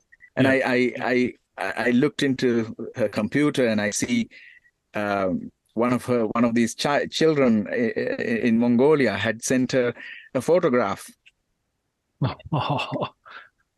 Are you there? I think we've. I can't hear. Oh, right, you've just come back. I'm lost for words. That's why. Oh, right, no problem. No worries. So I see this photograph, and that was a photograph of one of these children. He had graduated from the university. He's a psychologist now. Wow, that's incredible. To give back like that is to have an impact on someone's life to that extent. That must be not only very humbling, but incredibly satisfying. Yeah, satisfying. Yes. So this is exactly what I say. We think about adventurers, right? So the real life adventurers are people like that. Yeah. Who hardly get any recognition. Yeah.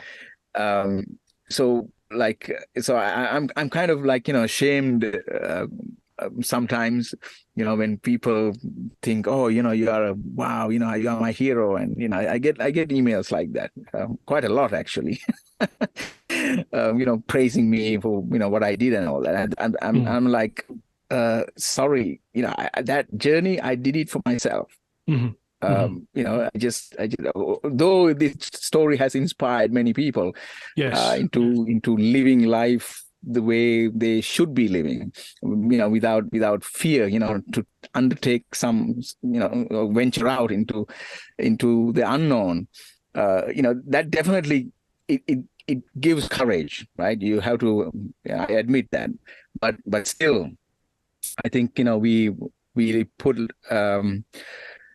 emphasis on the wrong place most of the time, and that really it bugs me sometimes. Yeah. So I think we need people like Martina, and that's one of the reasons why I say when we try to go somewhere, when we see people in need, we try to help out and to show our compassion as much as we can. As an outsider, Dylan, you need to know that we need people like Martina, but we also need people like you as well. Like I get messages saying, I've inspired people, but you have gone to like an extreme end of just going for it. My saying is live your life. It's I smiled inside when you spoke about that, about we need to live our life, because that's what my mum said to me before she passed away from cancer. She said, you've always dreamt about travel, you've always dreamt about riding a motorbike. Make sure you do it, look after those that you love, but live your life. And that sort of catapulted me on my own adventure and has led me down the path to where I am today. And you've done something which, as I said at the start, nobody else on the planet has done. There are literally thousands of us who've ridden around the world now, and it still is quite a nice little exclusive club. But there's thousands of us, and it's something that the vast majority of people out there, if they have the mindset to do, they can achieve, they can do it, they can go for it, they can accomplish that. Yeah.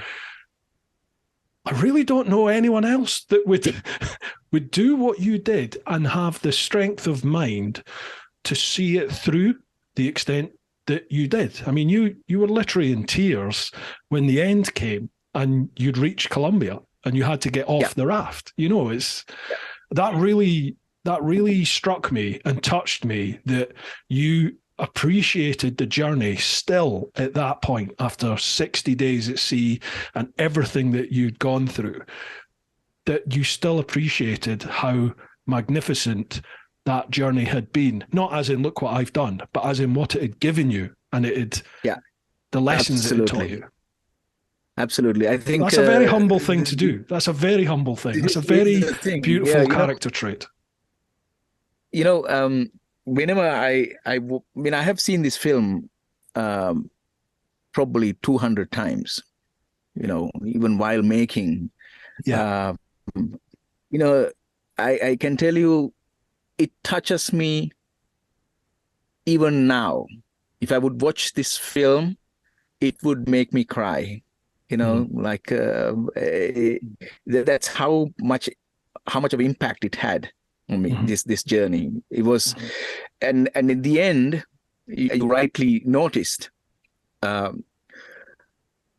had gone through a storm, and you know, somehow or other I managed to reach a safe land, and you know, I came to Ardita, and you see my emotions, how sad I was.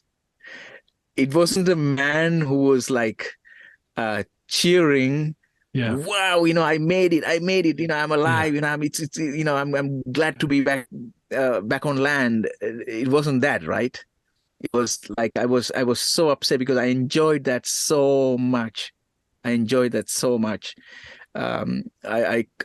was, you know, I think I spent like 8 or 9 days in Ardita, and I was crying nearly every day. Wow. That the journey was over. It was such a fantastic journey. I think that's exactly why I say, if you want to experience wonders, you have to do the impossible. Yeah. I love that saying. Right, we have 4 more questions. Do you have time for them? Okay. Yeah, you okay with that? Go ahead. Yeah, right. Quickly. Yes. Next one, Jason from Cleethorpes. Hi, Bruce. Hi, Dylan. Hi, Jason. You've both inspired and taught me to take on life's challenges with a different mindset that is positive and optimistic. Thank you for that. My question, how did you decide what rations to take with you on the raft, and were you concerned about running out of water at any time? I took 150 liters of water. I mean, I only calculated. I thought I would reach Colombia in fortnight, and I had no idea what rations to take, really. So I took some rice and some noodles, and noodles which you know, I was, you know, those instant noodles where you can. So I took plenty of those. I took lots of like canned fish, fruit and stuff. So I didn't really calculate how much food I need. I just took whatever I had and whatever I was able to accommodate, because you know, because you know, my raft was only 10 oil drums, right? And I had a motorcycle plus, you know, a sail and all that. And the metal so frame, I couldn't take unlimited supplies with me. And also, you know, you have to carry petrol. So I had 250 liters of petrol as well. But the petrol was the biggest problem, because I had no idea how, you know, what the consumption would be on the water. Because, you know, I calculated like a motorcyclist, thinking, you know, I could do with my motorcycle 100 kilometers, 5.5 liters. Colombia is 800 kilometers away, so probably it'll use up like twice as much. Wow. That night I was. But how far off were you? I think probably like 10 10 times. Wow. Wow. Oh, you. um, but the good thing is, if I were to build a second raft, I know how to build it better. Love it. You're such an optimist. I love it. You see the benefit in everything, don't you? The positive in everything. Right, next one. Matt Thompson. Hi, both. I hope tricks are good. Wow, what a film. Hi, what Matt. a journey. So many questions, but I'll just ask this one. Did you drop anything in the sea? Well, obviously, you dropped tools and parts from the engine. I dropped a lot of things, a lot of tools, a lot of parts, and the first thing I dropped, you know what? What was that? Go on. The very first thing that I dropped, we started off from along the Panama Canal, and we drove the raft to the open sea. Mm-hmm. My mud guard, the front mud guard, it just fell into the water and then disappeared. So we spent like half an hour looking for it. I mean, it had gone down, and we thought it would be floating because it was plastic, but we couldn't find the blessed thing. So that was the first thing I lost. And after that, I lost many things. I lost also my mobile phone while going to pluck coconut on an island, and it's too many things. Oh, wow.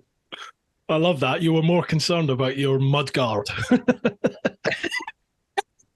So that was the first thing, Right. and you try to you make an effort to look, find it. And that was a good lesson, because I knew the next time when I lose something, I don't waste time looking for it. Love it. Love it. Move on. It's in the past. Yeah. Nice one. Right. Next one. Dave Martin. I must admit, I was thinking of changing my bike for a GS, but after seeing Dylan's, after 3 years of global traveling and seawater being poured over the engine as coolant, the shine had come off the engine barrels. I think that German quality is not as hyped up as it used to be. He's been a bit sarcastic there. Dylan, huge respect for your resilience against adversity and your unbelievable positivity. Your ability to see beauty everywhere is inspiring. Off camera, when you were drifting into the Pacific, was there a moment when you thought that you were not going to make it back? And what kept you going during that time? Good luck with your Y-front modeling career.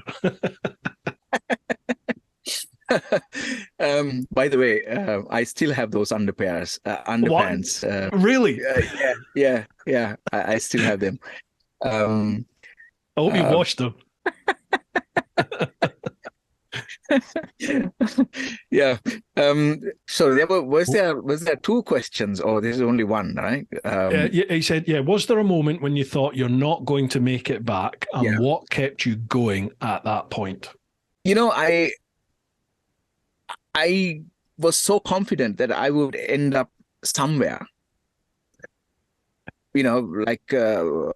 Of course, obviously, my target was Colombia, but once I realized I wasn't going that way, I knew, okay, next stop Galapagos. But of course, you had to be pretty lucky to land in Galapagos, and I was getting worried about Galapagos because you had to have a permit to go there.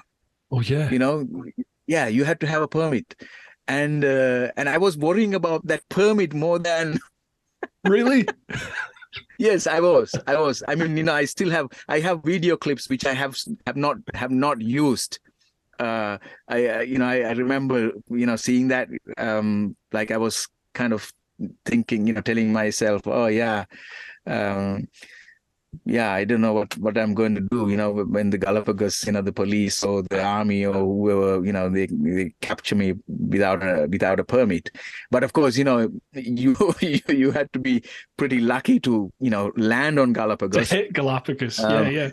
Because, they were only, tiny little islands when you're drifting 1,000 odd kilometers. Wow. And the chances that you miss them is really great, because when you're 10 kilometers off the coast, you don't see land anymore. Like, if there are, big high mountains, yes, that's, you can still go, but probably 20 kilometers, you don't see land anymore. So imagine, you're drifting past Galapagos. Galapagos Islands, I don't think, they don't have any mountains there. So chance of seeing Galapagos and trying to, make it into one of those islands, it would be quite slim. But anyhow, I knew that, I would, if I would miss Galapagos, I would drift towards probably Hawaii or Brazil, wherever, because that current would be going that way. Yeah. I think yes, there is something to it. When people call me optimist, probably I was. Wow. I can tell you another story. I was like worrying about storms, right? When the first storm hit, that was before the dolphins came, which you won't find in the film. I was like worrying, what is going to happen now if I capsize? Because these huge waves were really, really huge. Yeah. And I was like telling myself, okay, if it capsizes, then I would be, it would be even in a more stable position, because in that case I would have a keel, motorcycle as the keel. It would happen for the second time. I love it. The eternal optimist. Right. Last question. Mike Phillipson. Hi guys. Wow. I watched Dylan's film last night, and what a fantastic adventure and inspiring story, and a beautifully made film too. Amazing you and the GS survived all those days at sea. I've sailed offshore in the comfort of yachts, and I can't begin to imagine how vulnerable you must have felt at times. My question, have you solved the meaning of life? And if so, please let us know. Well, we discussed this, haven't we? I think we have already discussed this now. Yeah, I have found the meaning of life. That is to be happy wherever you are. I mean, you think happiness is something that you will find somewhere out there. But happiness comes most of the time from within. It comes from within when you accept your situation. If you can accept wherever you are, whatever, I think people can be very happy. I think the vast majority of us can be incredibly happy when you know how much you would give. Like, I can ask a question. Mm-hmm. How much would you give in order to keep your pinky, the little finger?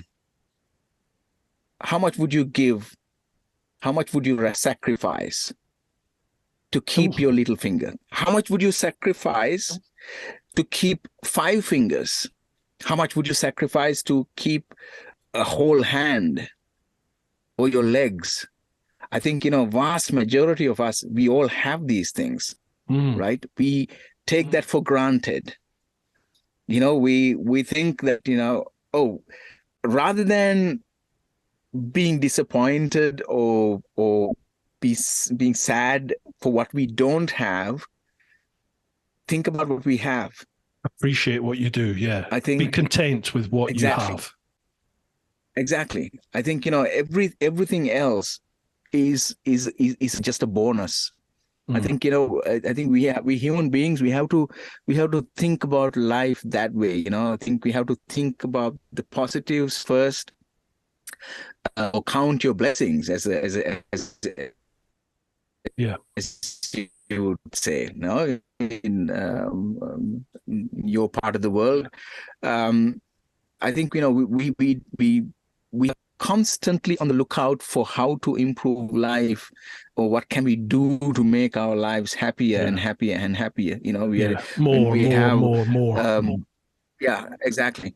So when we have a Yamaha, you're dreaming about a BMW. Once you have the BMW, I think, you dream about a KTM, or when you have an Audi. I'm upsetting some bikers here. I'm just saying it because I'm not a fan of. All right. It's just I have like an ongoing battle. It's a friendly battle, but I have an ongoing sort of battle with friends who have KTMs who say their bike's the best, and I'm always saying the GS is the best. So there's like to and fro all the time between us. They'll love that. They will love that. You just to finish this all, Dylan. Sorry, go on. Sorry, there's a delay there. Apologies. Yeah.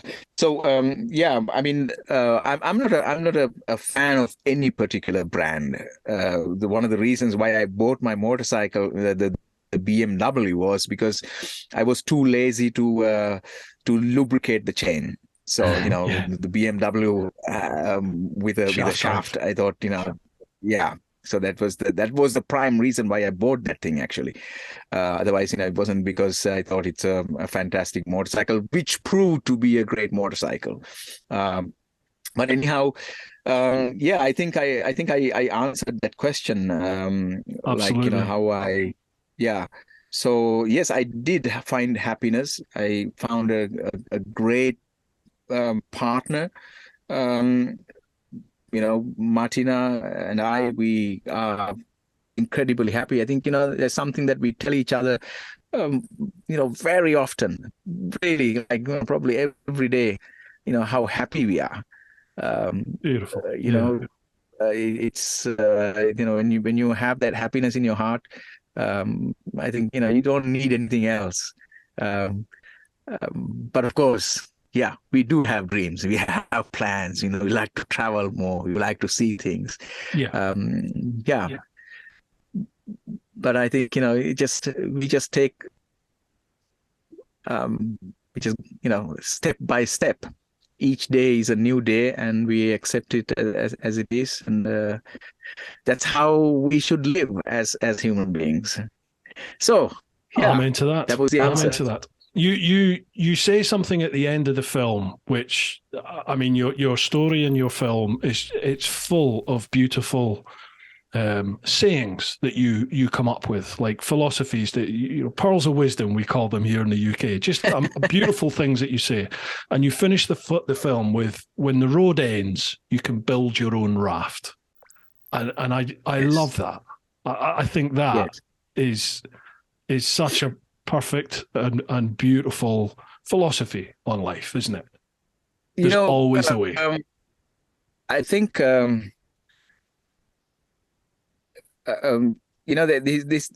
this raft journey is not just a journey. It is a life journey, actually. I have come to learn about so much about life during that raft journey. So we tend to do whenever we encounter problems in life, we try to take the easy route out. Mm-hmm. Like, when the difficulties are there, when we have dreams, we think, okay, that's it. I'm at the end, and now I have to turn back and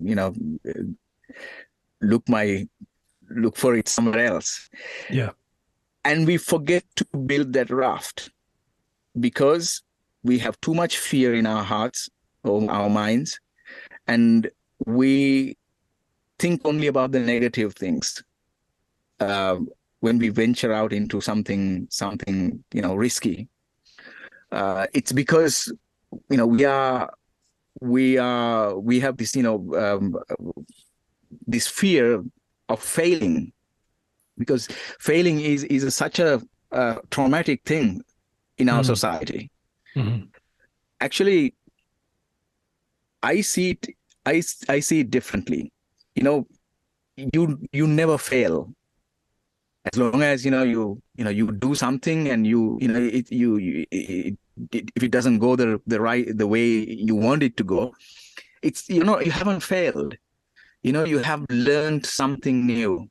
Absolutely. And you have gained something extraordinary. You can, you as a person who, you can't, when you see the same situation somebody else is in, you can give an advice, not an opinion. Otherwise it becomes an opinion, right? If you think, I think it will not work, and then you can say, no, I know that it will not work because I went through that and I learned it. So this is so I think we should stop thinking about failures.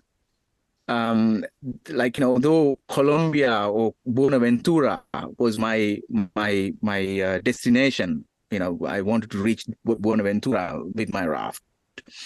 But once I got going, it became secondary. I did not have to prove anything. I did not have to go to Buenaventura. I knew that, I would come to Buenaventura, and even without my raft, I would come there somewhere else.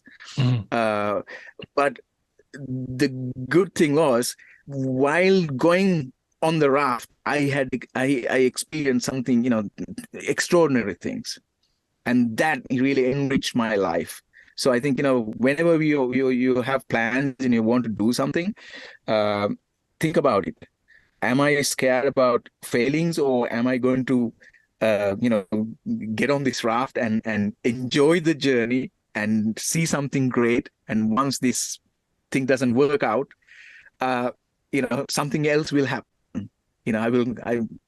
Somebody dolphin will come to guide me. And or this other boat. Remember when I was broken down and I had nowhere to go. All of a sudden a fishing boat came. They told me to the resort, to the safer water, to a bay. And I experienced this again and again and again and again. The most dangerous thing, where I have experienced in my life? What's that? I tell you, that was on a German Autobahn, on a German motorway. Right. I had my wife and I, we had a crash like 5 years ago. Oh wow! A guy, he wanted to kill himself. So he turned around his car and he just aimed at us. No. Yeah, he had written a letter and he wanted to. So imagine, when your time is up, it's up. I am a firm believer of that. Absolutely, yeah. On that occasion, 2 other people died. This. If you see the pictures of how our car looked like, it's just incredible how we survived that accident. It's incredible. Not your time. Not your time. Yeah. So it's, forget about trying to, play it safe. There's nobody in this whole freaking world met with the safe death. Exactly, yeah. No one's getting out of this alive, are we? So live your life. Live your life. It's not a safe way to die. Beautiful. What a great way to end this, I think, Dylan. I could chat to you for hours, mate, but I appreciate you giving me over 2 hours of your time here. So thank you so much for joining us on this. You're welcome. Before we go, please, if you have websites, if you have like speaking tours, if you have anything like that you want to plug, promote, please feel free. Yes, I will be at the ABR festival in June. Awesome, I'll see you there. I'm showing the film there, and I'm also doing a couple of talks at the festival. And I'm also guiding a guided motorcycle tour in Sri Lanka every year in January. So if anybody feels like riding with me in my homeland, we do a lot of off-roading, and we ride through jungles and wild elephants, without going to safaris in jeep. Great food, and of course a great company. So we just came back actually. I'm loving the sound of that, Dylan. I'll be on that. Where do people go to find out about that? So I think Ride to Explore. I think probably you can link that. I will send you the link.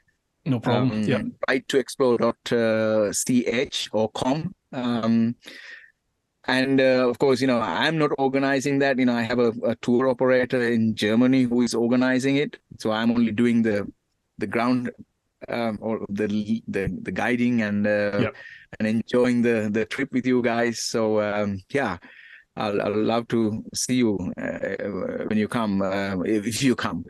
And what else do I have to promote? I mean, look out for my talks. I think I try to do a couple of talks in England. And if anybody wants to invite me to, whatever, I have great stories to tell, inspire you.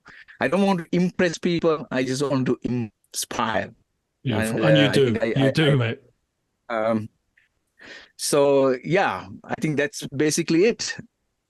So people just head straight to your website, and that's where they can find out about your tours, find out about your talks, and also contact you if they want to invite you somewhere to a club or to do a talk presentation, all that sort of stuff. Lovely. Yeah, well, folks, exactly. I will leave all the details down below. So if you listen to the podcast, check out the show notes. And if you're watching the video, have a look at the description down there and make sure you check out the website. But first and foremost, there will be a link for this film on YouTube. You have to watch it. Honestly, folks, it's about an hour and a half. I'll go as far as to say it's probably going to be life-changing for a lot of you when you watch it. It will give you a different way, a different outlook on life, and hopefully a different way of thinking about a lot of things. It is an incredible story. Dylan, thank you so much, mate, for joining me. I feel humbled and honoured that you've shared some time with me, and I look forward to seeing you and Martina at the ABR. Yep. Thank you very much. Yes. See you then. Awesome. Right, folks, hope you've enjoyed this one. Pretty special. Keep doing your thing. Look after those that you love, but get on out there and live your life. Ooh-ha!